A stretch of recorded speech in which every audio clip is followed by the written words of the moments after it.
Pues buen día, comunidad estudiantil de la Universidad de Guanajuato. Como parte de nuestro verano de investigación, en esta ocasión, entrevistando y conociendo a algunos dramaturgos del estado para conocer algunas experiencias que puedan compartirnos o alguna anécdota que pudiéramos pues, tener de ellos. Pues como invitada, el día de hoy tenemos a Diana Tejeda, que es una dramaturga pues importante para el estado, que además algo que nos llamó la atención a todo el equipo de investigación fue su labor haciendo la adaptación de algunas obras al lenguaje de señas, lo cual nos parece pues muy atractivo y muy bueno y pues de mucha inclusión, que pensamos que valdría la pena pues que se diera a conocer. Pues, hola Diana, ¿cómo estás? Hola, hola, mucho gusto. Como tal, realmente yo no soy dramaturga, pero Ok, sí hago esa labor, o hacía esa labor más bien, al interior de la compañía. Sobre todo cuando, por ejemplo, cuando fue como más fuerte o más em, intensiva esa labor de estar como haciendo la adaptación de textos, nos tocaba mucho en las ferias del libro para dar talleres, porque nosotros le queríamos como imprimir un sello a los talleres y siempre contábamos una historia. Entonces, recuerdo mucho nuestra primera feria de libro como talleristas, que fue yo creo que en 2017, 2018 aprox, y le pedimos a un compañero que nos escribiera un cuento, se llama Daniel Trujillo, y pues bueno, nos entregó todo un cuento escrito en español y nosotros nos dimos a la tarea de cambiarlo a glosa. La glosa es la forma escrita de la lengua de señas. ujú, Y eso fue como la parte que a mí me dio pauta para decir, ok, esto es una forma de dramaturgia. Pero como tal, yo dramaturga no soy. No tengo ni la formación, pero sí el hábito de la lectura. ok. Bueno, es muy interesante lo que nos cuentas y como la visión que tienes. Bueno, Ujú. primero quisiera que nos platicaras un poco de ti, como que nos dijeras un pequeño como resumen de cómo tu inicio en el arte, en este movimiento que tuviste para hacer como esta labor de la adaptación de las obras, como en qué momento pues surge todo esto. Ok, pues yo creo que mi inicio en el arte, pues cuando estaba chiquita, mi mamá me llevaba al Cervantino. Esos son los primeros recuerdos que tengo yo Ujú. de acudir a un teatro, ya sea para ver algo escénico o para ver algo relacionado con la música. Ya empezar como tal cual, a yo ejercer, probablemente hasta la universidad. Yo empecé trabajando como periodista cultural en Zona Franca, entonces mi labor era cubrir los eventos culturales que había, ¿no? Ya más adelante, un poquito como crítica teatral en la Muestra Nacional, en 2 ediciones, empiezo a trabajar con esta compañía que se llama Enseñar Teatro, empiezo a trabajar con la compañía El Golem Laboratorio Teatral como productora en ambas compañías. Mm, y bueno, cuando empiezo a trabajar en la compañía de los sordos, yo todavía no sabía nada de señas. Empecé como a formarme en este idioma primero y ya después como a aprender gestión, aprender producción, aprender lo que conllevaba llenar convocatorias, proponer espectáculos y bueno, justificar como esta parte, ¿no? Que haya una programación incluyente. Yo creo que era el fuerte de las carpetas, justificarlo desde ahí. Actualmente sigo siendo productora para el Golem Laboratorio Teatral y estoy pues estudiando, estudiando mucho, porque creo que es algo que jamás terminas de dominar al 100%. Ok, muy bien. Entonces ya como que desde una edad muy temprana ya comienzas como con el descubrimiento de todo este mundo, por así decirlo. Sí, sí, sí, sí, sí. Sí, gracias a mi mamá y a mi mamá. Ah, esto está muy bien. Algo también que me llamó la atención fue que casi iniciando, pues la entrevista y todo, dijiste, yo no me considero dramaturga. Entonces surge también una duda que pues nos llama la atención también conocer. Para ti entonces, ¿qué es un dramaturgo? O sea, ¿tú pensarías que es como la definición concreta o así como literal que es? ¿O para ti qué sería entonces la dramaturgia? Yo no me considero dramaturga de entrada porque yo no puedo decirte, aquí tengo un texto teatral que sea de mi autoría, empezando por eso, ¿no? Me he escrito ejercicios de teatro, sí, me he escrito un par de escenas, sí, pero yo sé que requieren como mayor tratamiento. Conozco un poco de la teoría porque he tomado talleres también. eh, pero de entrada creo que, o sea, yo no me considero dramaturga porque mi labor ha sido, digamos, en la traducción de textos. Mm, por eso básicamente no me considero Ok. dramaturga. Entonces tú consideras que un dramaturgo pues es algo más complejo, o sea, que va más allá de algún ejercicio o algo así. Sí, sí, sí, sí, alguien que tiene la sensibilidad para traducir un concepto o traducir un tema, algo como un concepto, por ejemplo, la venganza, lo puede traducir en algo como Hamlet. Para mí eso sería un dramaturgo, alguien que constantemente está leyendo, constantemente está en formación, constantemente está como eh, ávido de la realidad y que puede traducir eso en un inicio, desarrollo y final o en una estructura que no tenga ni uno ni lo otro, pero hay una historia que es muy clara, que se disfruta y que puede entrar en contacto con un público que le entienda, porque también hay dramaturgias que creo que están así como que nadie entiende.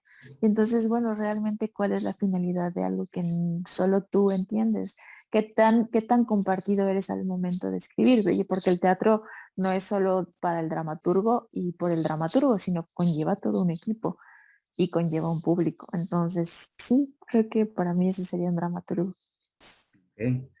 Sí, me parece, pues sí, algo acertado, como que es un poquito, algo más complejo, que va como más sensible Sí, sí, sí. hacia lo que corresponde, hacia lo que conlleva. Esto me resulta interesante porque personalmente pues no soy estudiante de artes escénicas o no soy escritor, por ejemplo. Yo estudio Ujú, psicología, estoy en tercer semestre, entonces pues entré en el verano de investigación porque quería como pues también nutrirme sobre este mundo del arte, de la dramaturgia personalmente. Entonces como que sí conocer este tipo de diferentes contextos, respuestas, también es algo que me ayuda pues a entender como en una mayor magnitud todo lo que conlleva. ujú. Muy bien. Entonces, algo también que me llama la atención es en tu vida personal, o sea, bueno, no así como que muy detalladamente, así como, ay, cuenta algo, el chisme, ¿no? No, sino, Ajá. ajá, en los acontecimientos en general, como más significativos en tu vida, cómo influyen en el trabajo que tú empleas. Algo bueno, cómo influye, o algo malo, así como lo que sea malo, cómo influye. Híjole, justo ayer tuve una conversación sobre eso. Ay, qué difícil, qué difícil pregunta y qué difícil para mí responder en este momento, ¿no? Bueno, yo no sé qué tan público voy a hacer como la entrevista o los resultados o tu filtro al momento de escuchar esto, ¿no? Pero, por ejemplo, yo hace poco terminé, bueno, no hace poco, en diciembre del año pasado terminé una relación y para mí ha sido como un poquito, es más difícil procesarlo, ¿no? Porque soy súper aprensiva.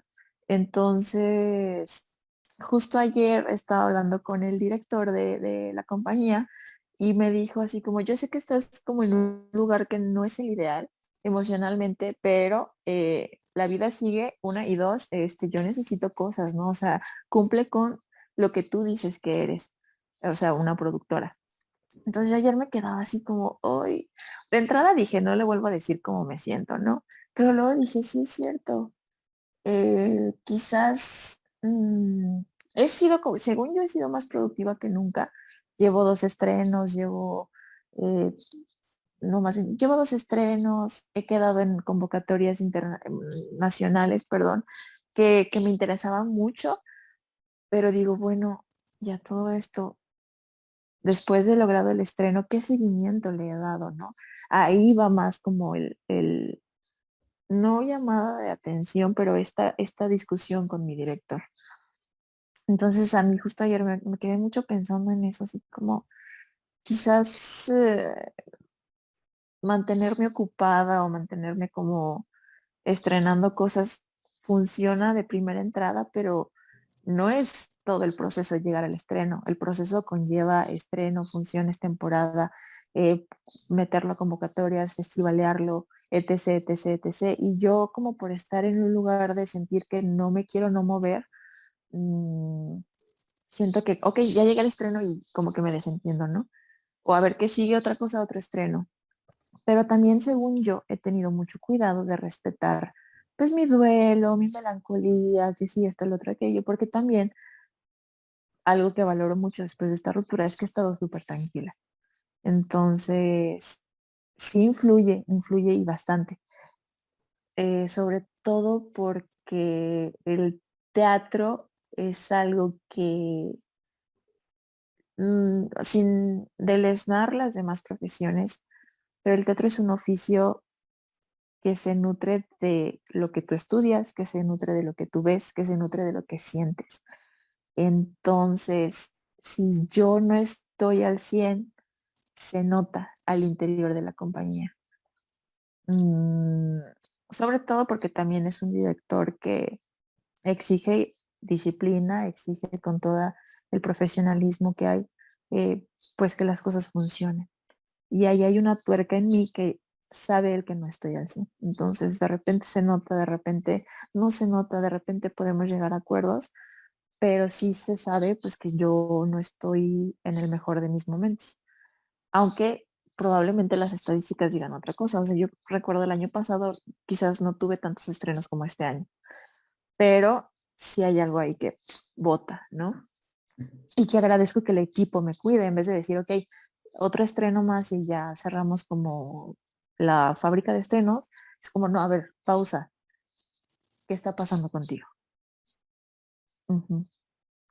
Y para bien o para mal, porque también, por ejemplo, siento que eso se nota en los ensayos, y no solo esta ruptura, sino cuando yo llego súper aquí como el trabajo todavía no lo puedo dejar de lado, se nota en un ensayo, se nota en las conversaciones que tenemos sobre X tema, tenemos como el hábito de estar leyendo y es parte del training y es de repente yo a veces sé que no hilo una cosa con la otra bien y es como, ay, quizás no debí decir eso porque iba por acá la pregunta o sus preguntas no es para que yo responda con cosas prácticas, sino con cuestiones creativas.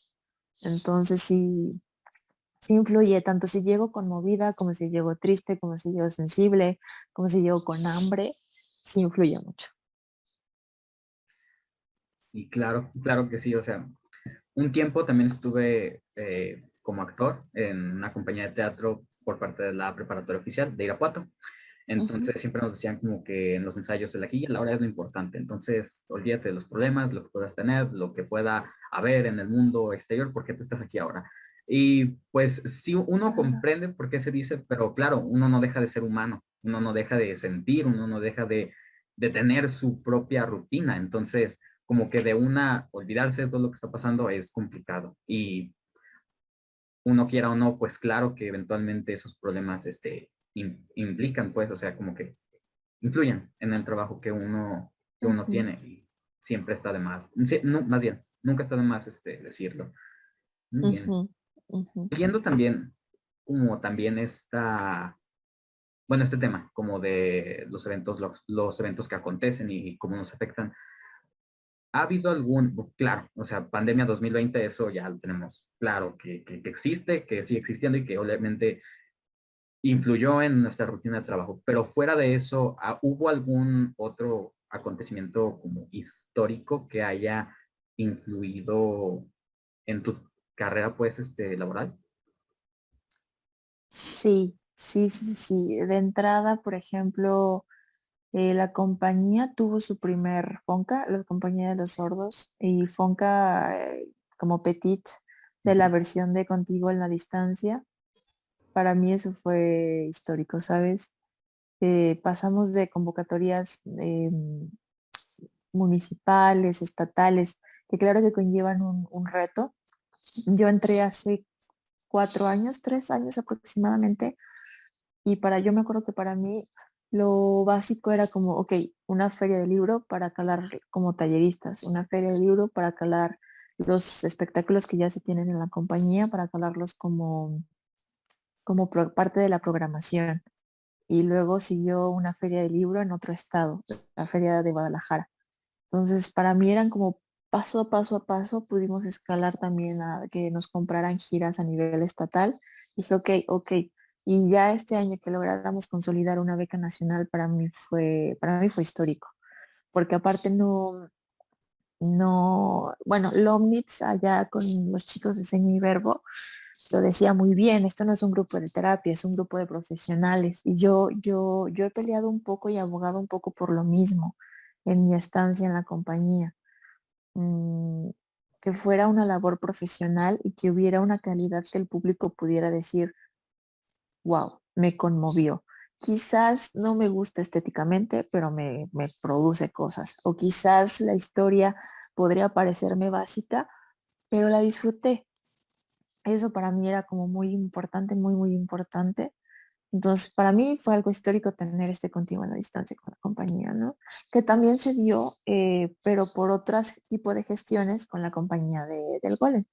Entonces, para mí fue algo que tener un contigo en la distancia que se deriva de un FONCA, uno con los sordos por convocatoria, que ahí hubo una adaptación de textos también, y el otro por invitación, para mí fue como, wow, ¿no? Claro que el grupo del Golem ha tenido otros FONCAs, ha tenido teatro escolar, ha tenido Cervantinos, ha tenido tal, pero no ha sido una gestión directamente mía. Y este FONCA con los sordos sí fue algo que yo estuve más en la gestión, en el llenado de la convocatoria, la grabación, en la edición. Quizás no es el resultado más estético o el más teatral, pero es una exploración que nosotros como grupo decidimos hacer. Vamos a contar cuentos frente a una cámara, con esta coreografía, con este elemento, con estos efectos especiales y, y vamos a ver cómo resulta, ¿no? Y fue algo que se siguió explorando. Mm, para mí eso fue, pues, histórico. Otra cosa que haya afectado, pues sí, la pandemia. O sea, por ejemplo, este año tanto con el Golem como con la compañía de sordos, quedamos en un festival que se llama Otros Territorios. Ahí también hubo una adaptación muy fuerte de textos, sobre todo de mi parte, porque yo dirigí, también fueron mis primeros ejercicios de dirección. Yo dirigí los cuentos que se enviaron bueno, de 4 cuentos dirigí 3. Y para mí era una exploración porque usamos títeres en esta ocasión.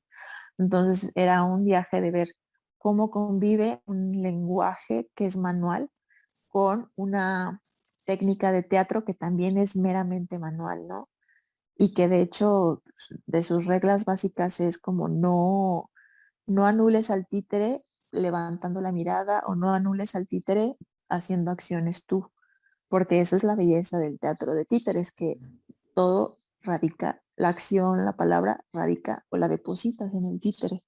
Entonces, yo empecé a hacer como esta exploración después de hacer una adaptación y de reorganizar el orden de las acciones de los textos, y de reorganizar contexto, porque por ejemplo me acuerdo mucho del cuento Los gnomos y la mina de oro, que es un cuento que está así como súper, súper breve y muchas cosas hace que tú como lector las sintieras. Entonces yo no podía darme ese lujo con un público sordo que, por ejemplo, yo sé que la mayoría de ellos ni siquiera ha entrado en contacto con unas fábulas de Sopo. Entonces yo no podía confiar en que el público sordo pudiera llegar a esa inferencia de una forma tan sencilla como alguien que tiene acceso a lectura, tiene acceso a cuentos, tiene acceso a fábulas, tiene acceso a cultura básica general en su idioma. Ujú. Entonces, para mí fue una cuestión de reorganizar ciertas cosas y ciertos elementos para que el sordo pudiera disfrutar y que le pudiera caer el 20 al final del cuento, ¿no? Como si un oyente estuviera leyéndolo o lo estuviera escuchando. Creo que hay ahorita como mucho, mucho arte porque fue como muy puntual la información que tuve que reacomodar para que se lograra. A mí algo que me produce placer en las obras de teatro es que me caiga el 20 de algo o un cambio de giro, un giro de pues, plot twist, no recuerdo la palabra en español. Giro Giro de argumental. trama, giro de Sí. trama. Y eso me produce como mucha, mucha, me emociona, vaya. Entonces para mí era como una obsesión, una obstinación de que yo quiero que un sordo experimente lo mismo, que al final del día diga, al final del cuento, diga, claro, por esto le pasó esto. Entonces sí fue como algo que me quedé organizando las acciones, viendo cómo ir depositando la información poco a poco. fue algo que disfruté mucho y también fue una cuestión de ensayo tras ensayo con el chico sordo. Y me acuerdo que yo le dije, a ver, tú y yo vamos a tener N cantidad de ensayos, pero un sordo lo va a ver una vez y va a durar 14 minutos. Y es la única oportunidad que tiene para entender lo que tú llevas 5 ensayos como asimilando. Entonces ya fue cuando, porque yo me acuerdo que ya hasta estaba fastidiado, ¿no? Este chico, y ya fue cuando dijo, no, sí es cierto, y empezó a poner de su parte y hace, bueno, poner de su parte en el sentido de que dijo, no, ok, vamos a ensayar N cantidad de veces porque tienes razón. Yo también quiero que se entienda esto que tú me estás explicando en 20.000 horas, ¿no? Y hace poquito, era como unos 3 meses, 4 meses, tuve la oportunidad de volverlo a ver y le dije, oye, yo ya no te pregunté si algún sordo te dijo algo a ti, porque al no, yo no soy como la figura pública en la compañía, entonces, aparte él era el actor y la Ujú. gente sorda lo conoce a él, claro que lo iba a contactar a él. Entonces le dije, oye, ¿algún sordo te dijo qué onda, si sí le entendió, si no le entendió? Me dijo, sí, muchos sordos sí le entendieron a la historia, les gustó y de hecho me preguntaron que si era verdad. Y ya fue cuando yo les expliqué que no, o sea, simplemente es una historia fantasiosa, ficciosa. Y yo, órale, me sentí muy satisfecha porque lo logré. Otro cuento que también tuvo ese proceso, ya lo hice con el golem, y fue El Anillo del Rey, que tiene esta moraleja bellísima, de esto también pasará. Entonces, ¿cómo haces a lengua de señas una moraleja que consta de 3 palabras? Cuando, por ejemplo, si lo traduces o si lo interpretas tal cual a señas, no se entiende la, toda la grandeza de significado que conllevan estas 3 palabras.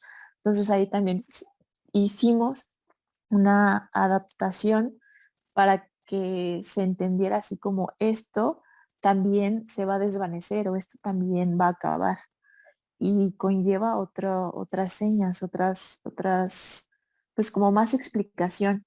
Y aparte también me acuerdo mucho que este cuento súper breve eh, también conllevó como reorganizar el contexto y de hecho una genialidad que probablemente solo las personas que sepan tanto señas y que presten atención al audio del texto van a encontrar un par de minutos donde no hace match lo que se está diciendo con lo que se está escuchando a señas.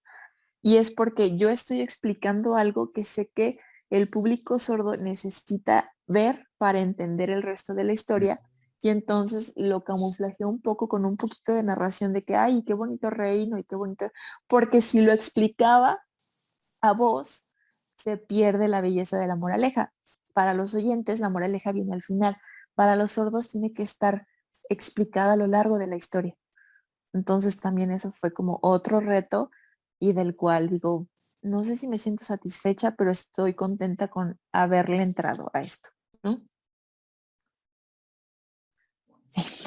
Sí, no, se me hace pues algo muy, muy padre, pues, o sea, cómo lograste como encontrar la clave, pues, o sea, que necesitabas para que tuviera sentido, perdón, la adaptación que estabas haciendo, o sea, y se me hace también curioso, o sea, dices, alguien no lo va, más bien va a haber un como desfase en lo que se está diciendo a señas y en lo que se está viendo. Y Ujú. pues que tú lo viste como necesario ese desfase, porque cualquiera hubiera, no sé, quizás era más como, se hubieran enfrascado más en la idea, no, tiene que coincidir a fuerzas para que quede pues, ¿no? Porque si no se pierden o se confunden, como tú bien lo dijiste, pero no, o sea, tú sabías que lo importante era que fuera a la par, o sea, ese desfase que se explicara, o sea, no cualquiera puede tener como esa habilidad de entender más allá, o sea, de ver más allá de lo que se tiene que hacer, y eso es algo que, pues sí, me impactó. Sí, Sí. y eso creo que para mí también es histórico en este momento de la carrera, ¿no? Que se lleva. Tanto como el FONCA, como haber entendido esto y haber tenido la oportunidad de tener este reto y también que los chicos dijeran, ok, vamos a montar esto contigo y confiamos en que sabes lo que quieres decir, ¿no? Eso para mí fue histórico y a la fecha yo sigo muy feliz, yo sigo agradeciendo. Y también creo que ha sido histórico pues el yo determinar cómo quiero enseñar las obras de teatro. Yo sí, a mí sí me gustaría en algún momento dedicarme a ser intérprete, pero solo de obras de teatro. No tanto procesos jurídicos, no tanto procesos legales, sino cuestiones que se relacionen más como con la educación y la cultura, porque sé también que ahí no tengo como una responsabilidad tan cabrona como de si me equivoco en un juicio, así me equivoco dos que tres señas en una obra. Entonces, sí es un poco miedoso de mi parte, pero también es algo que disfruto más hacer, interpretar obras de teatro. Y he estado como, según yo, desarrollando mi mecanismo de cómo me gustaría hacerlo. Y digo, bueno, o sea, tengo de dos sopas. O interpreto palabra a palabra, que es como lo hace una chica chilena que está con el Anfiteatro de Bellas Artes en Chile, y he estado como viendo la programación porque me interesa mucho ver cómo lo hace ella, ¿no? Cómo lo resuelve ella. Y a mí de ella lo que me fascina es que si se está escuchando el piano, empieza a hacer la mímica del piano para que el sordo sepa de que pues quizás nadie está hablando, pero hay una música incidental que al oyente le da información, ¿no? Mm, entonces, me gusta mucho cómo lo hace ella. Yo todavía no tengo la capacidad de ir como tan rápido haciendo como este cambio mental a nivel cerebral para poderlo como sacar a través de las manos.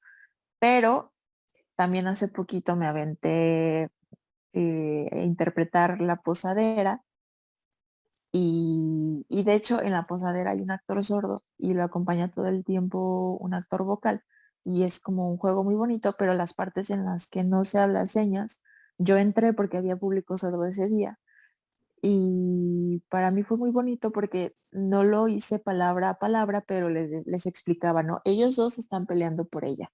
Y ya las chicas sordas que estuvieron ese día tenían la oportunidad de voltear a ver la imagen que se estaba logrando en la escena, ¿no? Y ya cuando pasaba algo más, me volteaban a ver y era como, ahora ella le está mintiendo a él sobre tal tema y ya tenían la oportunidad de voltear a ver, ¿no? Porque también es algo que creo que no se ha encontrado el balance perfecto entre si volteas todo el tiempo a ver al intérprete o volteas a ver cada tanto tiempo o cada tantas palabras. Y eso para mí todavía sigue siendo un reto. O sea, yo, por ejemplo, con esta programación chilena, yo puedo optar dejar de ver a la chica, pero porque tengo los canales que me permiten seguir entendiendo la obra. Si, si yo fuera sorda y dejo de ver a la chica, sé que me pierdo información. Y entonces para mí eso es un conflicto porque es como, o ves el intérprete o ves la obra, pero difícilmente puedes apreciar las dos. Y sé que también es una cuestión de práctica, porque los sordos llevan haciéndolo toda su vida, ¿no? O sea, cómo ven películas de esta forma y cómo nosotros vemos una película en un idioma extranjero, haciendo esto todo el tiempo con los ojos. Entonces sé que es una cuestión de práctica, pero también entro como en conflicto con esto, ¿no? Es como, ¿por qué? ¿O en qué momento? ¿Cuál es el balance perfecto? Sí, justo eso, también, justo eso había pensado. Como tú decías, no sé cómo hacerlo y yo pensé, pues las grandes productoras tampoco, porque los subtítulos siguen existiendo y las películas de habla extranjera también existen y pues no vas a omitir ver una película solo porque está en francés y no sepas francés. Entonces, claro, pues sí es Exacto. algo complicado de descifrar, pero experimentando y como tú lo dices, con el tiempo muy seguramente ya habrá alguna forma de averiguar cuál es la mejor manera de hacerlo. Quizás te ponen en medio de la escena y ya, así lo ven todo de todo. Espero que sí. Sí, pero bueno, otra también duda que me resulta interesante es como, ¿cuál fue tu primera como inspiración o qué fue lo que te inspiró como a iniciar este trabajo de adaptación de las obras? Híjole, fue un shock muy grande que tuve mm, porque estábamos, recuerdo, en microteatro y una de las obras era como una resignificación de los personajes de las fábulas de Esopo, donde la propuesta del dramaturgo y del director era, la oveja es una cabrona, cuando históricamente la oveja para Esopo es un ser como súper sumiso, súper nervioso, y el león que siempre ha sido como un símbolo de poder, de fuerza, de nobleza, era como súper cobarde. Y el lobo era un muy buen amigo y el conejo, o sea, todos rompían con su arquetipo. Entonces yo me acuerdo que también estaba yo interpretando esa obra y yo estaba extasiada porque era una idea genial, o yo la consideraba una idea genial, ¿no? Para mí como público era como, wow, qué maravilla. Y al momento de interpretarla y ver que los sordos no se maravillaban como yo, Mm, dije, claro, es que ellos de entrada no saben ni lo que significa la liebre, porque nunca nadie les ha contado la liebre y la tortuga. No saben la genialidad de que el león sea un cobarde porque no conocen el león y el ratón. Entonces les estaba yo interpretando algo que estaba no fuera de contexto. Entonces para mí fue como, sufrí mucho, entré en muchísimo conflicto, sufrí mucho, mucho, mucho. Y dije, ok, mm, quizás en algún momento podamos hacer un Romeo y Julieta, porque claro, para mí siempre ha sido como un punto de llegada a los chicos de Seña y Verbo. Y ellos tienen un Romeo y Julieta bellísimo, ¿no? Y me acuerdo que una vez tuve la oportunidad de preguntarles cómo le hicieron y fue como meses de estudiar el texto, meses de estar haciendo como la glosa y ver que fuera lo más fiel posible, porque aparte la grandiosidad de ver esta obra de seña y verbo, y creo que muchas o cualquiera realmente, es que tú como oyente, sin saber señas, te deja el sabor en la boca de que entiendes las señas y de que es muy fácil hablar señas. Entonces, es algo que también un poco a veces logramos en Enseña Teatro y ya no me acuerdo que iba con esto. Pero dije, bueno, yo quiero que un sordo pueda entender un referente cultural que se sale de su contexto porque se está resignificando. Porque eso pasa todo el tiempo con la cultura, la vamos resignificando. Y dije, ok, quizás en este momento no voy a montar el Hamlet que siempre quise o el Rey Lear que siempre quise hacer con los sordos, pero puedo empezar con algo muy digno y muy bello y muy necesario, y no solo para los sordos que hacen teatro o no solo para los sordos que ven teatro, sino para la comunidad sorda en general, son las fábulas de Sopo. Entonces yo ahorita sí traigo como un trauma con las fábulas de Sopo, también en su momento lo tuve con los mitos griegos, o sea, yo me acuerdo cuando empezamos a ver mitos griegos, fue como iniciativa de un chavo de la compañía que venía del diplomado de Morelia, de Casa del Teatro de Cedra, y dijo, a ver, aquí la neta en el teatro son los mitos griegos y los vamos a empezar a estudiar. Entonces empezamos a hablar, entramos como en un conflicto bien fuerte porque yo le decía, no puedes empezar con los mitos, tienes que empezar con una línea de tiempo donde sitúes a los autores de los mitos y ya después entras a los mitos. No solo es una clase o sea, no solo es una clase de mitología, necesitas dar una clase de historia. Entonces estábamos así casi casi que de la greña y dije, bueno, va, empieza con los chingados mitos. Ándale, que le preguntan los sordos, o sea, ¿y Cristo dónde queda? ¿Quieres que yo crea en Zeus? Y para mí fue como, tómala, cabrón, ¿sabes? Entonces es como, tiene que haber un discernimiento en cómo pasar esa información, porque claro que cuando el sordo preguntó, ¿dónde queda Cristo en esta historia? Yo dije, esto es material de stand-up, ¿sabes? sí. Pero era genuina su preocupación, o sea, yo crecí creyendo en Cristo. ¿Por qué me hablas en este momento de un tal Zeus? Y como por qué solo entra a los truenos. O sea, ¿dónde está el perdón? ¿No? ¿Dónde está el amor? ¿Y por qué se está cogiendo a todo el mundo? Entonces era como, claro, porque no tienes el contexto histórico de que la palabra mito significa palabra, pero significa un conjunto de creencias de cierta época, de cierto lugar geográfico, ¿no? Entonces fue como, ok, esto lo tenemos que agarrar con pinzas y desde otros 20 lados. Wow. Entonces, sí, eso es como un poco lo que me ha movido como podrás decir, bueno, pero si ya están los destripando la historia o ya están las fábulas de La Fontaine montadas de una manera preciosa, pues sí, pero no están en señas. O sea, en París los niños a los 5 años pueden decir, ya vi un Molière. Aquí no podemos decir lo mismo, ni los sordos ni los oyentes. Entonces, para mí sí hay una necesidad muy grande de esto. Sí, claro.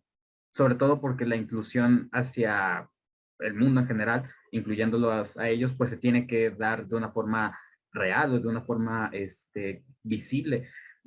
Tan es así que en los cines de México, todas las películas, aunque sean en español, se ven con subtítulos, porque una persona sorda tiene, no, si sorda, que pueda ver, pues necesita saber qué está pasando, necesita ver qué es lo que ocurre. Y entonces están los subtítulos. Entonces, brindar esa adaptación o brindar ese como trabajo de inclusión que se vea visible, pues claro que es necesario. Y ese es otro gran mito, porque no todos los sordos saben leer español. Oh, Entonces, el hecho de que haya subtítulos a veces pasa sin gloria como que está a ni medias. destierro. Ujú, Wow. ujú. Fíjate, eso no lo Por sé. eso, por eso se hace esta adaptación del texto escrito a la glosa. Y no todas las glosas pueden ser iguales, ¿no? O sea, hay como 20.000 temas ahí. Porque realmente es un idioma, o se ha reconocido como un idioma de un tiempo muy corto acá, es una lengua muy joven. Wow. No, pues sí, eso lo desconocía y pues diciéndolo así, pues sí tiene mucho sentido que se brinde así. Cuánta sabiduría. Pero bueno, eh, como última pregunta que resulta pues de mi interés, bueno, de interés en general, es muchas veces se dice así como esta pregunta al aire sin pensarlo, ¿de dónde ves? ¿De dónde te ves de aquí a 10 años? Y pues claro, uno no tiene idea, cae un meteorito el día de mañana y no sé, pero hasta donde tú alcanzas a visualizar o hasta donde resulta real para ti, como hasta dónde te ves en un futuro cercano, en un futuro a corto plazo. ¿Corto plazo 10 años o corto No, a corto plazo? plazo, dos a lo mucho, o tres. Te digo, algo que sea real o que si te ves en 10 años, pues qué mejor, ¿no? Y ya nos dices aquí qué pasa, pero si no es así, una fecha que sea real para ti. Ujú. Mira, yo ahorita, si yo puse una pausa para mi carrera en Enseña Teatro fue porque vi la necesidad de estudiar. Ya no estábamos quedando en convocatorias y dije, ok, creo que en parte es falta de pericia del jurado, pero no puedo echarles la culpa siempre, ¿no? Entonces dije, porque aparte yo a mí algo que me dolió mucho fue que no queda, o sea, la FENAL de este año, la Feria Nacional del Libro de León de este año tiene como eh, eje temático la discapacidad. Entonces yo metí taller eh, para que los participantes del taller tuvieran herramientas para contar las fábulas de Sopo, fíjate mi trauma, las fábulas de Sopo a señas, porque de los primeros ejercicios que yo empecé a hacer como directora con las señas y haciendo una adecuación de texto y fue León y el ratón. Y los usamos con títeres. La chica que actuó se pintaba las manos. Entonces con una mano tenía un personaje y con la otra hacía las señas y iba cambiando, ¿no? Entonces yo dije, bueno, quizás no le voy a enseñar señas a todos los niños que vayan a la FENAL, pero puedo darles herramientas para que maquillen su mano, utilicen la mímica, X y Y, ¿no? Entonces, pues para mí era un taller muy pertinente, pero el jurado no lo decidió así. Entonces dije, bueno, quizás mi error está desde la justificación. O de sí, porque pues nunca dije, no están las fábulas en señas. Más bien como que di por hecho que la gente ya también lo había entendido, pero pues no puedo ir por la vida así, ¿no? Entonces, ay, ¿cuál era la... yo me voy estudiando, porque también justo ayer estaba así como, ¿y si seré productora? Porque ayer como que me cayó el 20 de que sigo sin saber todo lo que conlleva. Entonces, para mí sí fue como un golpe duro, ¿no? De decir, "Ay". Yo puedo decir que llevo 2 estrenos este año, pero realmente como productora, ¿cuánto he hecho? No sé, un balance, un postproducción de mover la obra en tal o tal restaurante, más allá del foro de teatro. ¿Cuántas funciones he dicho así como necesito 4 llenas para recuperar tanto dinero? Necesito tanto poder hacer. No, no me he puesto como a pensar en eso. Entonces yo ayer decía, ay, mejor ya no digo que soy productora. Entonces, para mí en este momento y al menos lo que resta del año y lo que viene del siguiente, para mí es imperativo estudiar, imperativo leer, imperativo enamorarme de un cuento que quiera hacer a señas y a títeres, que es ahorita lo que yo estoy como muy encantada, muy emocionada, que me hace feliz, es estudiar. Y de ahí, pues no sé, ver cómo está la situación cultural, porque también sé que hay cosas que no se me dan como grupo teatral porque no soy parte del grupo de amigos de moda, ¿no? Entonces también es importante para mí saber si Guanajuato sigue siendo para mí una oportunidad de festivalear, de quedar en convocatorias o tengo que tirarle a otro lado. Eso es importante. No lo he decidido ahorita, no lo quiero decidir ahorita, pero sí es importante. Entonces también en algún momento, ya cuando la pandemia esté un poquito más controlada, me encantaría irme a estudiar a otro lado. Y eso abona a que quiero seguir produciendo, a que quiero seguir dirigiendo y a que quiero ser una intérprete de señas de obras de teatro. Esos son como mis puntos meta. Ya de ahí, pues, seguir estudiando, ¿no? Aprender señas, no sé, americanas o señas internacionales. Esos son como también sé que son puntos y puertos a los que quiero llegar. Poder montar las fábulas de Sopo, poder montar algún mito griego, poder no montar, pero por lo menos sí explicarle a un grupo de sordos un Hamlet, un Rey Lear. Eso, esas son mis metas a corto, mediano y largo plazo. Eso con los sordos y pues lo mismo, pero sin las señas, para mi grupo de teatro convencional. Poder viajar como todos juntos, estudiar o tomar taller a un lado, eso, eso es para mí como el punto álgido de mi momento, de este momento mío, porque yo sé, por ejemplo, mi director que lleva 20.000 años haciendo eso, dice, no, vete tú, a mí déjame descansar o a mí asegúrame un salario, ¿no? Sus preocupaciones también ya son otras, viajar o ir como de saltimbanqui y en gira con obras de teatro probablemente ya no sea su hit, a menos que haya como una seguridad económica. Para mí sería como que no me paguen, pero déjenme presentarme. Mientras me aseguren viáticos, comida y hospedaje, para mí es como ahorita lo básico, lo esencial, pero para él ya conlleva otras preocupaciones. Wow.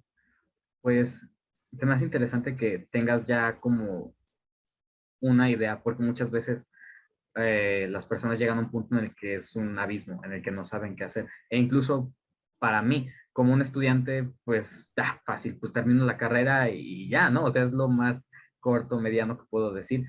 Pero más Ujú. allá, muchas veces las personas no logran como visualizarlo. Y pues es una gran ventaja que tú lo tengas, o sea, y que tú puedas visualizarlo. Eso se me hace algo pues muy bueno. Pues, ¿algo más que quieras agregar sobre todo lo que hemos hablado? Mm, en algún momento me voy a considerar dramaturga o adaptadora al menos. Pero en este momento siento que todavía no. Sobre todo porque trabajo con un director, actor, dramaturgo que se dirige, se monta a sí mismo. Entonces, yo veo la cantidad de esfuerzo que le conlleva y la cantidad de esfuerzo que seguramente no veo, pero que igual no quiere decir que porque no lo vea no está ahí. Pero sí, o sea, de entre todos siento que ser dramaturgo es un oficio dentro de otro oficio y todavía no estoy como apenas sumergiendo el dedo en esta, en este quehacer. No, pues me parece muy bien y ya estaremos ansiosos por ver ese momento cuando llegue. Estaremos esperando. Ojalá que sí. Sí, así será. Y no sé si quieras compartir a lo mejor, si las personas quisieran seguir algo de tu trabajo o algo así, donde pudieran encontrarte o encontrar. Claro que sí. Bueno, pues las redes sociales de Enseña Teatro en Facebook como Enseña Teatro todo junto. Ujú, Yo ya no estoy ahí, pero es un trabajo que claro que vale la pena revisitar. ujú. Y pues bueno, todo este año y lo que viene, sé que voy a seguir trabajando en el Golem Laboratorio Teatral. Y pues de hecho tenemos funciones el viernes, el sábado en León, en la calle 5 de febrero, 416 a las 8:30. Y son dos monólogos de este titán con el que llevo trabajando 2 años. Entonces, pues claro que están invitados. Muy bien. Bueno, pues ha sido muy educativo, gratificante que esta entrevista que tuve el día de hoy contigo. E igual para quien sea que lo esté viendo, pues igual algo importante, algo bueno que se llevará de aquí. Y pues nada más, pues decirte que muchas gracias por darnos esta oportunidad de tener esta entrevista contigo y de conocer un poco más tu trabajo y la adaptación que has estado haciendo durante todo este tiempo. Es realmente algo increíble. No, pues gracias a ustedes por indagar. Nos estamos viendo. Ok, bueno, pues muchas gracias y pues cualquier cosa que pudiéramos necesitar, no sé si estés dispuesta a que te contactemos o que diéramos Claro que sí, por información. supuesto. Ok, bueno, pues entonces creo que por ahora sería todo y pues muchas gracias por brindarnos esta entrevista a nosotros. Hasta luego, mucho Hasta gusto. luego, gracias.